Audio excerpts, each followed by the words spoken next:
د زینا ماشوم په اپریشن باندې ضایع کول څه حکم لري؟ ټول دا بیان واورئ چې ستاسو دا مازغه په اخلاص شي. لازمي دا بیان واورئ او ټول یې واورئ. چې اولنی سلوي ورځې چې د مور په خېټه کې د انسان د نطفې په شکل پروت دي، نو دا نطفه بغیر ضرورت لري کول دا حرام دي. ګوره دا نطفه بغیر ضرورت لري کول حرام دي. او کله چې د څلوېښت ورځې په تېرې شي بیا حرمت ښه مضبوطېږي، تر دې چې څلور میاشتو نه بعد بیا بلکل نشي. ولې؟ انسان شو. څلور میاشتو نه بعد څه شو؟ انسان شو. اوس که داسې صحیح ده چې بعضو علماو لکه اجازت ورکړی دی د روح اچولو نه مخکې، خو بې ضرورته نه، هغه انتهایي سخت حالات دي، خصوصا په دغه وخت کې چې کله اولنۍ مرحله وي. لکه اوس یو ماشوم د مور په خېټه کې د نطفې په شکل کې دی، دی خو لا په نطفه کې دی، دغه نطفه ویلی کي، انسان ورته هم نه ویلی کي. او ډاکټر وایي چې دې زنانه ته تکلیف دی او دې ته بیماري جوړېږي، او ثقه ډاکټر یي او پوهه ډاکټر یي او هغه دا خبره وکړي، بیا جدا مسله ده. نور دا نطفه لرې کول داسې دي ناروا دي. او څومره چې په وخت تېرېږي نو حرمت سیوا کېږي، مضبوطېږي. بیا دلته دا خبره په کیم یاد ساتئ چې د حمل چې څومره انواع دي، دې کې فرق نشته. بیا نکاح که صحیح و او که نه، د ماشوم د زنا نه پیدا دی او که په صحیح طریقې سره پیدا دی، ټول خبرې په دې کې دننه راځي. و دا نه چې مثال کې یو سړی وایي چې نه نه جي دا ماشوم د څه نه پیدا دی؟ د زنا نه پیدا دی. چې د زنا نه پیدا دی، دی یې څه که؟ دی دې لرې کړی شي. نه، که د زنا نه پیدا دی او که په صحیح طریقې سره پیدا، په هرې طریقې سره چې پیدا دی، دا ماشوم لرې کول څه دي؟ ناروا دي. او په دې اولنۍ مرحله کې چې ضرورت وي بیا یې لرې کولی شي. اولنۍ مرحله کې چې ضرورت وي نو بیا یې لرې کولی شي. او چې کله پکې ساه واچولی شي نو بیا بلکل نه شي.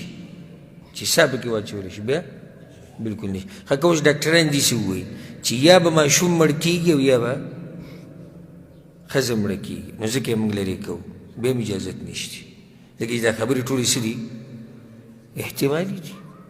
یا به ماشوم مړ کېږي او یا به ښځه مړه کېږي، احتمالي خبرې. بله د یو نفس د بچ کولو لپاره بل وجل ولې روا دي څه؟ لکه یو سړی دا وایي چې زه خیر د ماشوم دې مړ شي، خو چې څوک بچ شي؟ مور یې بچ شي. نو دا جایز دي. لکه اوس داسې ووایه چې یو شړه ځمکه ده، پای کې یو بوډا روان دی، یو پکې ماشوم روان دی، او دوی وږي شو او سم وږي شو او نږدې دي چې مړه شي. نو دې مشر له جایز دي چې دا کشر حلال کې ویې خوري؟ نشي خوړی. وینه دا یو ژوند خو پکې بچ کول غواړي، دا پرېږدی چې څه الله کوي هغه به وشي. وینه چې ډاکټران ویلي چې د ده په جسم کې کمی دی، بیا هم نشي لرې کولی. چې 4 میاشتې په تېرې شوي که نه، نو دا څه دی؟ دا انسان دی. چې 4 میاشتې په تېرې شوي، دا انسان دی. دا په یو حال کې هم نشي لرې کولی، په یو حال کې هم نشي لرې کولی. بیا دا نطفه چې کومه ده، دا 4 ورځې چې د مور په خېټه کې دي، دپاره څه حکم هم نشته. چې لکه دا اوس مثال کې دقه وخت کې دا نطفه چې ده د مور د خېټې نه ضایع شي، 4 به تېروي. دې دپاره د 4 احکام نشته. نه د دې دپاره دا حکم دی چې دا به خښې او په دې به مونځ کې، او نه، دې دپاره دا حکم نشته. د 4 احکام هله ثابتېږي چې کله شکل جوړ شوی، چې کله شکل جوړ شوی نو بیا احکام ثابتېږي. بله مسله دلته اهمه چې هغې نه زموږ اکثر خلک نه دي خبر،